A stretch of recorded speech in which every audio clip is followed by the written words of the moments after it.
विश्वानि देव सवितर्दुरितानि पराशुभ यद्भद्रं तन्नाशुभ। हे परम कारुणिक परम प्रिय प्रभु, इच्छा विरुद्ध रे अनेक दुश्चिंता अनेक दुर्गत भावना मन भीतर को प्रवेश करुला बेले आपणकर से शुभ आशीर्वाद को अनेक समय विस्मरण हो। हे प्रभु, समस्त दूरित दूर हो, भद्र मो निकट को आसु, एतिक प्रार्थना एतिक निवेदन। प्रभु, उपनिषदर उपकथार आज अध्याय को समस्त श्रोता बंधु मान समस्त दर्शक बंधु मान मोर श्रद्धा सम्मान भक्ति निवेदन करुँचे। बंधुगण, आमे कठोपनिषदर समाप्ति पर श्वेताश्वेतर उपनिषदर आलोचना करुले। श्वेताश्वेतर उपनिषदर ऋषि प्रथम पचारे संसार अनेक लोक बर्तमान जिज्ञासा ना, एक नियमित जीवन यापन करवा, खाइबा पीवा बंचिबा शोइबा बास जीवन किसी लक्ष्य ना। जो माने जीवन कौन, जीविका कौन, शरीर कौन, आत्मा परमात्मा संपर्क में प्रश्न पचारती से माने जिज्ञासु होती। अनेक लोक खाती, अनेक लोक खाद्यर प्रचिरा पचारती ये खाद्यटा आसला कौटू, केमिति हैला, किए तैयारी कला, ये खाद्य मु खाईदेले मो शरीर हजम ही रस रक्त मेदमांस केमिति होउची। ये संध्यान जो माने करती, अनुसंधान जो माने करती, अनुसंधित भाव में जो माने जीवन यापन करती से माने ही मुक्तिर मार्ग को निकटतर करती। से उपनिषद ऋषि कहले किं कारणम ब्रह्म कुतस्मजाता, कौन कारण अच्छे, ब्रह्म कहीं संसार को तैयारी कले, तैयारी न करते कौन असुविधा होता, कौन यार कारण। अनेक लोग कहते आत्मा कारण, अनेक लोग कहते इंद्रिय कारण, अनेक लोग कहते जदृच्छा स्वयं होती। ये संसार ये विवाद रहा। द्वैत अद्वैत त्रैत, ईश्वर एक अनेक, ईश्वर स्वरूप स्वरूपधारी, ईश्वर निराकार, ईश्वर अवतार नवा, ईश्वर न, एमती अनेक विद्वान मानकर विभिन्न मत रहा। स्वाभाविक, कहीं प्रत्येक विद्वान प्रत्येक निजर विचार क्षेत्र में अंत प्रवेश करी जहाँ पाई से जगतर लोक मान ठीक से ही प्रदान कर चिंतन करना जे मु जोटा कहूँ से आमको दरकार समस्ते जी जहाँ कहूँ मानवानी आम मानवा। जमीती समस्त माँ मैंने पिंधि निजर सुना गहना कहती एभलिया सुना गहना पृथ्वी कार ना। आउ से बड़ बड़ ज्वेलर्स ना कहती अन्य, किंतु सेमान कहबाटा ठीक ना कसटी पत्र कहबा ठीक। जमीती कसटी पत्र कषिदेला जोटा ठीक को समस्ते ठीक ग्रहण करती, ठीक सेमिति वेदर आधार रे जो गुड़िक ठीक हुए, क्या वेद हूँ परमात्मा बाणी। से भागवतकार कहले ए वेद ईश्वर बाणी, ब्रह्मा वचने परिवाणी, नाना प्रकार शास्त्र शुणी जहु न करे वेदवाणी, अगम्य करिवे गमन, निंदिवे निगम वचन, एमती अनेक उदाहरण देते। तो वेदर आधार रे जोटा सत्य ताको मानिबा द्वारा ही जगतर कल्याण होगा सहित आत्मकल्याण हुए। पुणी ऋषि प्रश्न कले, प्रश्न आरंभ कले, काल स्वभाव नियति जदृच्छा, काल स्वभाव नियति जदृच्छा एक विचार करी कहले यही बोधे सृष्टिर कारण हो पारे। भूता निजोनि पुरुष इति चिंत्यम, भूता निजोनि पुरुष इति चिंत्यम, पुरुष चिंतन करिवार कथा, चिंतन करिवा। संजोग नत्वनात्मभावात् आत्मा पनिशम सुख दुख हेतु, आत्मा प्यनिश सुख दुख हेतु। ये सुख दुख हेतु संसार जो सुख आसूची दुख आसूची कारण कौन। संसार कई लोग दुख चाहती ना कि दुख को बेले बेले से आवरण नेउछंती। संसार सब लोग सुख चाहती किंतु शाश्वत सुखर वंचित होती। ये सब संपर्क में आलोचना को जदि आमे गंभीर भाव में चिंतन न करिबा, आमे जे ता भीतर को प्रवेश करिबानी, मु किए, आत्मा कौन, परमात्मा कौन, मते शरीर कहीं मिली, ये मते स्वतः मिली जाइछि ना किसी कर्मर फल मिली, मु जदि ए जन्म रे कर्म करी कौन कर्म कले मते मानव जीवन स्थिर रहिबो, नले आवश्यक बेले मानव जीवन स्थिर न रहिले भी मु देवता न होई पाली, अंततः दानव हेबी नाही। मु कार भल कर न पारे भी कार मंद करी नाही। जड़े ऋषि कहते जदि किसी का भला नहीं कर सकते तो किसी का बुरा मत करना, जदि किसी कार भल कर पारुन किसी कार मंद भी करनी, जदि झोपड़ी बना नहीं सकते तो झोपड़ी मत तोड़ना, यदि किसी का घर बना नहीं सकते तो किसी का झोपड़ी मत तोड़ना, यदि का घर कर पारुन तो झोपड़ीटा कहीं पोड़ी दौच, यदि घाव में पट्टी बांध नहीं सकते तो कम से कम नमक मत छोड़ना, यदि घारे तुम मलम मारी पारुन लुण कहीं पकाउच। तेणु जदि पारुच दुनिया किसी भल काम कर, अंतत पक्षे मंद काम को छाड़ी दियो। এইভাবে অনেক গুরুଙ୍କ নিকটରେ କିଛି ଶିଷ୍ୟ ଥିଲେ। ଶିଷ୍ୟମାନେ ପଚାରିଲେ, କହିଲେ ଗୁରୁଦେବ ଆପଣ ତ ସବୁବେଳେ ଆତ୍ମା ପରମାତ୍ମା ଏଇ କଥା ବର୍ଣ୍ଣନା କରୁଛନ୍ତି, ପରଲୋକ ଇହଲୋକ ପରଲୋକ, କ'ଣ କଲେ ପରଲୋକ ସନ୍ତୁଷ୍ଟ ହେବ, କ'ଣ କଲେ ଇହଲୋକରେ କେଉଁ କାମ କରିବା ଦ୍ୱାରା ପରଲୋକରେ ମଣିଷ ସୁଖ ଭୋଗ କରିବେ, ଏମିତି ଅନେକ କଥା କହୁଛନ୍ତି। ଅନେକ ଲୋକ ଆପଣଙ୍କ ନିକଟକୁ ଆସୁଛନ୍ତି, ନିଜର ଦୁଃଖ ସୁଖର କଥା ପ୍ରକାଶ କରୁଛନ୍ତି। ଆପଣ ସେମାନଙ୍କୁ କହୁଛନ୍ତି, ବାବୁରେ ଦୁଃଖର କାରଣ ଏଇଆ, ତା'ର ନିରାକରଣ କର, ସୁଖ ବେଳେ ଭାବୁଛ ଯଦି ଅନ୍ୟମାନଙ୍କୁ କିଛି ସହଯୋଗ କର। ଏଇ ଜିନିଷକୁ ଆପଣ ତ ସବୁବେଳେ କହୁଛନ୍ତି, କିନ୍ତୁ ମୋତେ ଆପଣ କହିପାରିବେ କି ସଂସାର ଅନେକ ଲୋକକୁ ଏକଥା କହିସାରିଲା ପରେ ବି ସେ ଲୋକ ଦ୍ୱିତୀୟବାର ପୁଣି କେମିତି ଦୁଃଖୀ ହେଉଛି? କହିଲେ ମାନେ ବୁଝିପାରୁନି। କହିଲେ ଆପଣଙ୍କ ପାଖରୁ ସୁଖର ରହସ୍ୟ ସାରି ସାରିଲା ପରେ ପୁଣି ସେମାନେ ଗୃହସ୍ଥ ଜୀବନକୁ ଯାଇସାରିଲା ପରେ ପୁଣି ବର୍ଷେ 2 ବର୍ଷ 3 ବର୍ଷ ପରେ ପୁଣି ଆସିକି ପହଞ୍ଚୁଛନ୍ତି, ଗୁରୁଦେବ ଏମିତି ପତି ପତ୍ନୀ ବିବାଦ, ଭାଇ ଭାଇ ବିବାଦ, ପରିବାର ଭିତରେ କଥା। କହିଲେ ବାପା একথা কহিবার কারণ হচ্ছে মনুষ্য কৌশি কথাকে চিরন্তন ভাবে করে না। কৌশি গোটে স্বার্থ দৃষ্টি যেতবে কৌশি কথা লাভ পাই যায় সে মূল কথাটা ভুলি যায়। তাকে কুহাইলে বাবুরে তো জীবনের যদি সত্য কহবু তো লাভ পাইবু, সে সত্য কহিবার লাভ পাইলা পরে পুଣି গোটে ক্ষণিক সুখ পাই বেড়ে বেড়ে মিছ কহিদেଉଛି। ইয়াদ্ୱାରା সে প্রকৃত সত্যকে উপলব্ধি করিপারুনি। তেণু আমକୁ চিন্তন କରିବାକୁ পড়িব। গুরু যেতবে শিষ্যମାନେ পচারে কলে গুরুদেব প্রকৃত এ ভিতরে জীবনের প্রকৃত শাশ্বত সুখী কিଏ, যা জীবনের দুঃখ নথায়। গুরু শিষ্যମାନଙ୍କର এই প্রশ্নକୁ শুনি সারা পরে সত কথা আপনি চিন্তন করতু। শাশ্বত সুখ সবু কথা নেই। গুরু কহিলে যে সুখ থরে পাইলা পরে মଣିষ ছাড়িବାକୁ ইচ্ছা করিবনি, তার রহস্য কোণ গুরু কহিলে। প্রকৃত সুখ কোণ, সুখ পাইবার মাধ্যম কোণ, কাহাকে পাইলা পরে আউ আমি ছাড়িবা নাই, এসবুর রহস্যকে মଣିষ জানিগলে শাশ্বত সুখ পাইব। গুরুদেব কহিলে বাপা তুমি তো মো সাগরে 30 বর্ষ হল রহিলেনি, এইটি তো তুমি পাঠ পড়িল, এইটি পড়িল, পুଣି পুরোনা পিলাମାନଙ୍କୁ ଯେଉଁମାନେ তুমি পাঠ পড়াইকি গল, তুমি পুরোনা পিলা হিসাବରେ ଯେଉଁ ନୂଆ ପିଲା ଆସୁଛନ୍ତି ସେମାନଙ୍କୁ ମଧ୍ୟ তুমি ପଢ଼ଉଛ। ଦର୍ଶନ ଶାସ୍ତ୍ରରେ ଉପନିଷଦରେ ବେଦ ବେଦାନ୍ତରେ ସୁଖର ରହସ୍ୟ କୁହାଯାଇଛି, ସ୍ଥାୟୀ ସୁଖର ରହସ୍ୟ କୁହାଯାଇଛି, ତାତ୍କାଳିକ ସୁଖର ରହସ୍ୟ କୁହାଯାଇଛି। ଏଟାକୁ ବୁଝିବାର ଅସୁବିଧାରେ କ'ଣ ରହିଲା?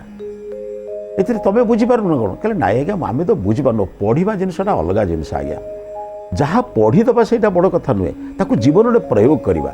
ସେଥିପାଇଁ ଶାସ୍ତ୍ରର ମାର୍ଗରେ କୁହାଯାଇଛି ବିଦ୍ୟା ଅର୍ଜନ କରିବାର 4ଟା ବାଟ। ଅଧୀତି ବୋଧାଚରଣ ପ୍ରସାରଣ। ଅଧୀତି ମାନେ ପଢ଼, ବୋଧ ମାନେ ବୁଝ, ଅଧୀତି ବୋଧ ଆଚରଣ ନିଜେ ତାକୁ ଆଚରଣ କର, ତାପରେ ପ୍ରସାରଣ ଅନ୍ୟକୁ କୁହ। ଆଜି ପୂର୍ବ 3ଟା ନଥାଇକି ଲୋକ ପ୍ରସାରଣ କରୁଥିବାରୁ ପ୍ରବଚନ ବହୁତ ହେଉଛି, କିନ୍ତୁ ଲୋକଙ୍କ ଭିତରେ ପ୍ରବଞ୍ଚନା ଯାଉନି। ଲୋକ ଯେତେବେଳେ ପ୍ରବଞ୍ଚନାକୁ ଛାଡ଼ି ଦିଅନ୍ତେ ଗୋଟେ ସୁଖରେ ଜୀବନ ଯାପନ କରନ୍ତେ। ଲୋକେ ଦୁଃଖ ପାଇବାର 2ଟି କାରଣ। ସେମାନେ ଯଦି 2ଟି ଜିନିଷକୁ ଯାଇ ଦେଖନ୍ତେ ତାଙ୍କ ଜୀବନରେ ଦୁଃଖର କାରଣଟା ବି ଜାଣିପାରନ୍ତେ, ତାର ନିରାକରଣ କରିପାରନ୍ତେ ଏବଂ ଜୀବନରେ ସେ ଦୁଃଖ ପାଇବାର ବାଟକୁ ଯାଆନ୍ତେନି। କହିଲେ କ'ଣ ଆଜ୍ଞା? କହିଲେ ଯୋଡ଼ିଏ ଜାଗା ମୁଁ ତୁମକୁ କହୁଛି, ତୁମେ ଗୋଟେ କାମ କର। 2ଟି ଶିଷ୍ୟ ତାଙ୍କର ପଚାରିଥିଲେ ନା, କହିଲେ ଜଣକୁ କହିଲେ ତୁମେ ଗୋଟିଏ ଜାଗାରେ 15 ଦିନ ରହିବ, ତୁମେ ତା ପର ଜାଗାକୁ ଆସିବ, ଯେଉଁ ଜାଗାରେ ଇଏ 15 ଦିନ ରହିଥିବ ସେ ଜାଗାକୁ ପୁଣି ଆର ଜାଗାକୁ 15 ଦିନ ଯିବ। କ'ଣ ସେ ଜାଗା ଆଜ୍ଞା? କହିଲେ ଗୋଟେ ବାପା ଶ୍ମଶାନ, ଗୋଟେ ହେଉଛି ଡାକ୍ତରଖାନା ଚିକିତ୍ସାଳୟ, ଯେଉଁଠି ବୈଦ୍ୟମାନେ ଯେଉଁଠି ସେବା କରନ୍ତି। ସେତେବେଳେ ତ ବଡ଼ ବଡ଼ ଡାକ୍ତରଖାନା ନଥିଲା, ସେତେବେଳେ ବଡ଼ ଥିଲା ବୈଦ୍ୟ କବିରାଜ ମାନେ ତାଙ୍କର ଗୃହରେ ଲୋକଙ୍କୁ ଅଦ୍ଭୁତ ଶଲ୍ୟ ଚିକିତ୍ସା ବି କରୁଥିଲେ, ସାଧାରଣ ଚିକିତ୍ସା ବି କରୁଥିଲେ। ପୁରାତନ ଯୁଗର ଯେଉଁ ଶଲ୍ୟ ଚିକିତ୍ସା ଆମର ଆୟୁର୍ବେଦ ଶାସ୍ତ୍ରମାନଙ୍କରେ ଲେଖାଯାଇଛି ତାରି ଆଧାରରେ ଆଜି ଆମେ ଶଲ୍ୟ ଚିକିତ୍ସା କରୁଛେ। ଗୁରୁ କହିଲେ ଗୋଟେ କାମ କର, ତୁମେ 15 ଦିନ ବର୍ତ୍ତମାନ କୌଣସି ଗୋଟେ ବୈଦ୍ୟଙ୍କର ଘରକୁ ଯାଅ, ସେଠି ଯେଉଁମାନେ ରୋଗୀମାନେ ଆସୁଛନ୍ତି ସେମାନଙ୍କ ସହିତ ଟିକେ ମିଶ। ତୁମେ 15 ଦିନ ଶ୍ମଶାନରେ ରୁହ, ଦେଖ ଯେଉଁମାନେ ଆସୁଛନ୍ତି ଦାହ କରିବା ପାଇଁ, ଶବଦାହ କରିବା ପାଇଁ ଆସୁଛନ୍ତି, ତାଙ୍କର ଆତ୍ମୀୟ ସ୍ୱଜନମାନେ କ'ଣ କଥାବାର୍ତ୍ତା ହେଉଛନ୍ତି, ତାପରେ କ'ଣ କରୁଛନ୍ତି, ତୁମେ ଟିକେ 15 ଦିନ ଅନୁସନ୍ଧାନ କର। କିନ୍ତୁ ଗୋଟିଏ ଜାଗାରେ ରହିବନି, ଶ୍ମଶାନରେ ରହିବ।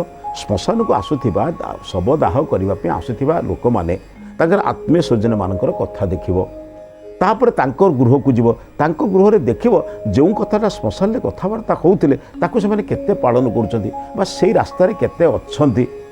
ତାଙ୍କୁ ବି ପଚାରିଲେ, କହିଲେ ତୁମେ ଯାଅ। ଯେଉଁମାନେ କବିରାଜ ପାଖରେ ପହଞ୍ଚିଲା ପରେ ଦେଖିବ ଯେଉଁମାନେ ଯନ୍ତ୍ରଣା ପାଉଥିଲା ବେଳେ କବିରାଜଙ୍କ ପାଖକୁ ଆସୁଛନ୍ତି, ଔଷଧ ଖାଇଲା ପରେ କବିରାଜ ତାଙ୍କୁ 2ଟା କଥା କହୁଥିବେ, କିଛି ବିଧି କହୁଥିବେ, କିଛି ନିଷେଧ କହୁଥିବେ। ବାବୁରେ ଏଇ ଜିନିଷ ଖାଇବ, ଏଇ ଜିନିଷ ଖାଇବନି। এই যে নিয়ম কানুন কথা, বিধি কথা কହୁଥିବେ, নিষেধ কথা কହୁଥିବେ, এମାନେ କେତେ ମାନୁଛନ୍ତି? ତୁମେ ଟିକେ 15 ଦିନ, ବେଶୀ ସମୟ ନୁହେଁ ମାତ୍ର, ତୁମେ 15 ଦିନ ଗୋଟିଏ କବିରାଜଙ୍କ ଘରେ ରହି ତାଙ୍କର ଆସପାରୁଥିବା ରୋଗୀମାନଙ୍କର ଜୀବନଚର୍ଯ୍ୟାକୁ ଦେଖ। ଏଠି ତୁମେ ଦେଖ ଶବଦାହ କରିବାକୁ ଆସୁଥିବା ଲୋକମାନଙ୍କର, ତାଙ୍କର ବନ୍ଧୁବାନ୍ଧବମାନଙ୍କର ଜୀବନଚର୍ଯ୍ୟାକୁ ଦେଖ। କହିଲେ ହଉ ଗୁରୁଦେବ କହୁଛନ୍ତି ଯିବା। जीवन में अनेक पाठ पढ़ार अच्छे आज्ञा केवल बही पाठटा पाठ नुहे जीवन में समाज जो पाठ पढ़ा शिखा जाए समाज लोक मान मिसिले जो पाठ पढ़ा जाए ताही तो जीवन गठन करे आज्ञा आजिकल पाठ सब जीविका पढ़ुं जीवन पर किए पढ़ुची आज बड़ बड़ पाठ इंजीनियरिंग पढ़ा डाक्तरी पढ़ा बीए MCA करवा सीए करवा ये पाठ पढ़ुं कि जीविका कि जीवन पर मुझे सहनशील हेबी केते धैर्यवान हेबी केते सरल हेबी ये सब पाठ बर्तमान कौटी समाज पढ़ले जान से दुई शिष्य गले जड़े शिष्य कविराज घर को जा बसिले बसिक देखिले गोड़ भांगी जाइए कार किए जंत्रण छटपट होची कार पेट रोग होती कार मुंडे रोग होती रोग अवस्था आसुँच बड़ विकृत अवस्था जिते गोड़ को टाणिकी बांधुंट कविराज बांधुंट चित्कार कर कष्ट एवं शेष में कहते बापा तुम अन्य मनस्क गल बोली एमती पड़ा आउ अन्य मनस्क हेनी किए पेट रोग कहते कहते तुम यही खाद्य खाइल बोली तुम जीवन में एमती कष्ट है तुम ये खाद्य न खाई भल होता बारण भी कहते सतर्क भी कर सेवा भी कर कम कथा नुहे आज्ञा यहीटा कर ना बोली कहवा यहीटा कर बोली कहवा कि सहित सेवा भी करवा जी जड़े भूल मानि नहीं बोली कथाटा भूल कर तार सेवा करवा ता नुहे आ जो कविराट जी देखुची बड़ा सुंदर भाव में लोकंर गोड़ हाथ को पोछि दूची पूज रक्त बाहर कर दौरान ता भर पट्टी लगाउं पुणी ताको बांधुंट कौटी पत्र रस दौरान ये जो विभिन्न प्रकार सेवा करुँच से सेवा करुला बेले जो आत्मीयता अच्छी आत्मीयता भितर भी विधि कहते निषेध कहते देखिले जड़े लोक देखिले जड़े लोकर व्यवहार कलापर से गुरु कही ना से जो कथाटा कही केते मानुंट कौ मैंने विभिन्न प्रकार निशा द्रव्य ग्रस्त होकर आसिक रोग में पड़ते कहार शरीर रोग कहार पेट भितर रोग विभिन्न रोग हो कहार शल्य चिकित्सा आवश्यक कहार साधारण चिकित्सा दरकार से सब कथा कर सारापर गला बेले कविराज पाखे प्रणाम कर प्रतिज्ञा कर कहते आज्ञा आम आउ जीवन में एभली भूल करूँ ना कहले बापा एभली भूल कले मुझे तुमको बारंबार सेवा करें कारण मुझे लोक सेवा करूँ बापा तुम्हें आउ रोग हुओ ना रोगर निराकरण मो पाखे बाट अच्छी किंतु मु तुमको कहूँ रोगी हुओ ना रोगी होच बोली सीना मो पाख आसुच तुम जब निरोगी हो रोगर कारण जानी निराकरण करदेव मो पाख आसवा दरकार कौन लोकटी एक शुणी सारापर से निशा द्रव्य ग्रस्त थिला निशा द्रव्य तार शरीर विभिन्न अंश आघात लगी ठीक रे खाद्य हजम कर शोई पार ना जंत्रणा पाला कविराज को दीर्घ दिन 2-4 दिन परिश्रम कर सारापर औषध दे गोटे शांत अवस्था को आनी किसी औषध दे कहले तो घर को जा केबे खाद्य तू नष्ट करबनी एभली खाद्य खाइबनी जो खाद्य तोर शरीर को नष्ट करुचे खाइबनी ये जाई सारापर गुरु को कथा को मानिकी ये गला जीवनचर्या देखला जीवनचर्या प्रकृत से मानुच कि न मानुच तार पिला सहित मिसिला बसिला गाँव अन्य मान सहित मिसिला देखला दिने 2 दिन पर से औषध खाइला ता पत्नी बा पुत्र मान को कहला कहला अरे बाबा खाइले भी मर न खाइले भी मर कौन अच्छी एथर कथा को कि दुख जानते आप खाइले भी मर न खाइले भी मर मरवा क्या कहबनी जात ही ध्रुव मृत्यु मनीष मुखस्थ कर पदे पदे कह ना जी जन्म हम सी मर न खाई कहीं मर इतने कष्ट कहीं मर जीवन को जंत्रणा दे कहीं मर आनंद कहीं मरबूनी जहाँ इच्छा खाइबू जहाँ इच्छा करूँ कहीं से बारण कथा ये करूनी ता खाइबुनी ये आईन कानून भितर किए रोचे परिवार लोक कहले आप जो जंत्रणा पाते तो कविराज पाखु गले कौन से आप शिखी कहले बाबा ता पाखे कहबार कौन अच्छी निज जीवन कौन अच्छी कहीं जीवन में भोग करूनी कहले आप देखला बेलू जो परिस्थिति की सही परिस्थिति है बर्तमान 2टी कथा है कविराज औषध भी काम कला ना रोगर जमी वृद्धि कथा सेमती वृद्धि ना भी रोगर मध्य निराकरण है रोग छाड़ा ना कहीं ना से औषध भी खाऊँ भूल भी कर रोगर वृद्धि है कि रोगर नष्ट है जो दिन औषध खाइबा बंद है पुणी आरंभ है रोग गुरु को कथा को चिंतन कर कहले आम भावुलु शाश्वत सुख जो सुखर परिवर्तन शाश्वत चिरंतन सुख जो सुख थे पाइला पर आउ द्वितीय अपर अधिक सुख अच्छी मनुष्य चिंतन करना ठीक सेमती विपरीत अन्य शिष्य जनक श्मशान जा प्रस्तर पड़ी अनेक लोक श्मशान को बर्तमान एक बासोपयोगी अर्थ सुंदर सुंदर वृक्ष तुलसी गछ फूल गछ लगाउछन्ति कहीं ना श्मशान को आसुथिबा जो माने जो बंधु बांधव माने सांगसाथी माने आसुछन्ति सेमाने टिके तो विश्राम नेबे बसिबे शबदाह कर सारी जीवे से समय बसिबे कौटी से सेमाने व्यवस्था करुथिले ये लक्ष्य कले जे गुरु कहिछन्ति ना गुरु कहिछन्ति एमाने कौन आलोचना करुछन्ति आपण जानना देखा शबदाह करिया बेले लोकंकार जो वैराग्य आलोचना सते कि शिष्य गुरु कही से शुणिला ये शिष्यटी देखिला जिते प्रस्तर रूप बस आलोचना कर शवदाह चली जो मैंने दाह कर मंत्र पढ़ुं अन्य कथा से कर ये अन्य बस लोक आलोचना कर कौन ये संसार में अच्छी कहला आज्ञा खाली मोहरे मायारे पड़ा छड़ा कि ना आज्ञा जीवन सारा रोजगार करूँ सबू छाड़ी जाइए जीवु ना स्त्री सांगे जीव ना स्वामी सांगे जीव ना पुओ जीव ना झील जीव ना किए जीवन कि वैराग्य आलोचना बोधे एभली वैराग्य आलोचना माने कौ दर्शन शास्त्र थी कि कौ उपनिषद थी कौ वेद थी कहीं जीवनचर्या कथा जीवन में करते संग्रह करते नवा को किसी ना सब छाड़ी जाऊँ कहीं छाड़ी जाऊँच भी जो लोकटा गला से जापारे छाड़ी गला बोली जो मैंने जानले सी भी छाड़ू ना आप पूछते ये कौन पागल कथा या जड़े लोक जीवन सारा शिखिला जे छाड़ी जावा कथा से छाड़ा नहीं से छाड़ी गला कि सी जानवर ज्ञान ना तार कहीं से तो सब हो गला जो मैंने सब को देखिले सी भी देखला छाड़ना से कथा को जक्ष युधिष्ठिर संवाद में युधिष्ठिर जक्ष को कहले संसार सबुठ आश्चर्य कौन कहले संसार सबुठ आश्चर्य होची अहनी अहनी भूतानी गच्छन्ति जम मंदिरम प्रत्येक दिन लोक देखुची तार भाई बंधु कुटुंब प्रत्येक दिन जमालय को जाऊँगी से साहा स्थिरत्व इच्छन्ति आउ जे बाकी लोक रही से भावुँ आम बचवा आमर मरबार ना आ जदि भी मरबू छाड़ी जीवार ना सब नहीं जीमु कि आश्चर्य मत परम या ठार भाई आश्चर्य कौन अच्छे ये शिष्यटी गला जा घरे देखला आज्ञा एठू गले गाधुआ पधा करते आमर जो शव दाह कर लोक मान गोटे टे श्रद्धार लोक खाया पे गोटे दिए से कहीं से 3टा मिठा देल मत 2टा मिठा देल कल आरंभ है कहले अरे सटी कहते संसार किसी ना सब छाड़ी जीवु मोह माया छाड़ू कहीं कथार पढ़ुलु ये कथा चिंतन कर देखला कहला ये कौन मात्र घंटाए पार्थक्य सेठी शवदाह कले घर को आसी पहुँचे को जो कथा से कथा सेठी वैराग्यर कथा एठी रागर कथा सेठी छाड़ार कथा एठी जोड़ार कथा ये बड़ विचित्र व्यक्ति माने अच्छा सेठी कौन तार बसला बेले हो जाऊँगी वैराग्य आसूची एठी देखला एत राग अनुराग कहीं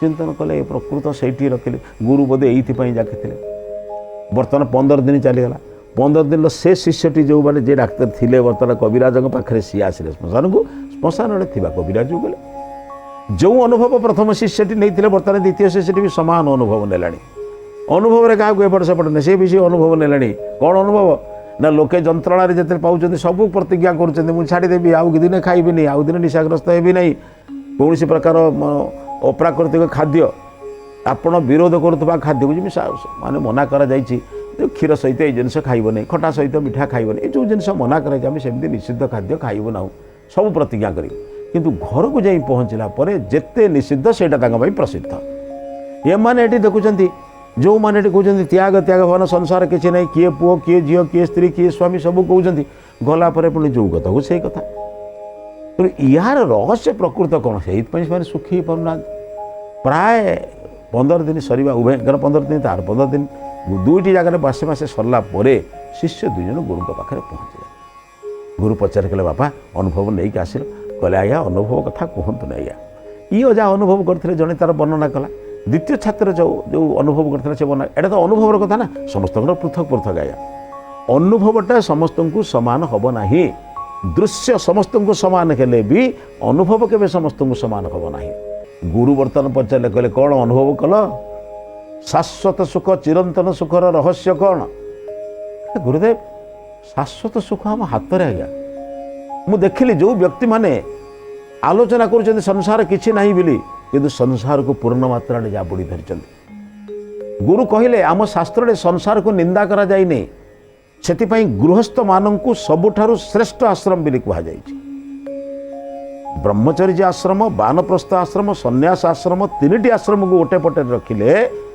गृहस्थ आश्रम गोटे पटे रखिले गृहस्थ आश्रम बड़ तेणु गृहस्थ आश्रम के निंदा करना भाई बंधु कुटुंब पति पत्नी जीवन यापन करा कोई मना करा जाइनि किंतु से जीवन को किभली प्रयोग कर से ज्ञान रहा दरकार ए ज्ञान रहू नहीं बोली से माने शाश्वत सुखरु वंचित होउचंती शास्त्रकार कहते गते शोके न कर्तव्यो गतकाली पर्यंत जो भूल कर देछि सेतुर केवल अनुभव नियो कौन अनुभव ना भूल करिछि ए भूल और द्वितीय थर मन न हो एति कर ताकू भूल बारंबार बारंबार ताकू मने पकई पकई ये आजिकार दिन को नष्ट कर नहीं भविष्य नहीं भविष्य में या हेबी मत बड़ विशाल आशा को चिंता करी जीवन टाक केवल यही स्वप्न रखीदेव जीवन सारा किसी कर ना स्वप्न तुम साकार हम ना गत दुख तुम निराकरण हम।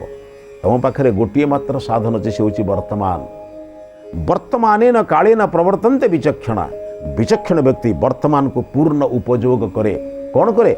गतकाली क्या कष्ट देती आज जदि तार फल भोगुची जा क्षमा मागे दे। भाई भूल कर देछि क्षमा कर दियंतु। भूल मागिबा समस्त साहसी लोक तो समस्ते करें आज्ञा। अहंकारी लोक भूल मागे ना, किंतु सदाचारी लोक मागे। कहीं से जाने मोर आचरण भितर त्रुटि विच्युति हो जापर। क्षमा मागिदेले मु आउरी क्षम हेबी, आउरी शक्तिमान हेबी, आउरी समर्थ भी भल काम करने। तेणु समर्थ व्यक्ति ही भूल मागे, बोले अन्य कहीं मागी पारे ना। ठीक सेमती चिंतन कले एमाने एमाने भाव निजर भितर चिंतन करी जिते दुई जन शिष्य कहले बाबा वर्तमान टाक ठीक प्रयोग कर, वर्तमान को टिके हेले नष्ट करनी। आज दिनटा किपरि नेले गत काली शिक्षा जहाँ मिला आज जीवन में प्रयोग करी आगामी काली को सुंदर करवा। आगामी काली सुंदरता निर्भर करे आज उपरे। आज जदि आपण भल काम करेंगे, आज जदि आपण समस्त को प्रणाम करेंगे, आज जदि समस्त को तुम नतमस्तक हम, आज जदि लोकंकर जीवन को ठीक भाव तुम सेवा शुश्रूषा अन्य किसी कर आगामी जन्म लोके तुम प्रशंसा करेंगे।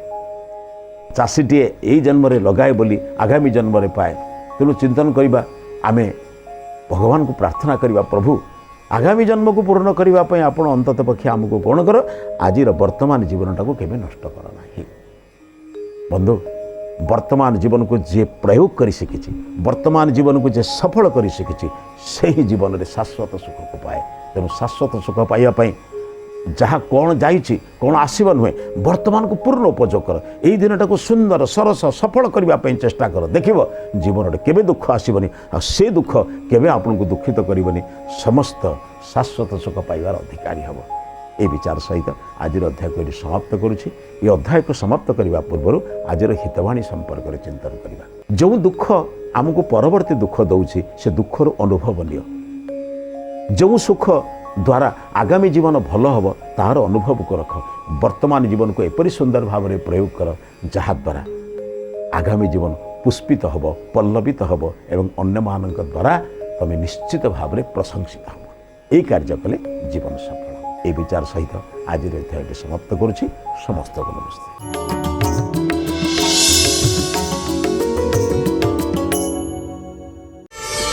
प्रार्थना आम आनंदर उत्स।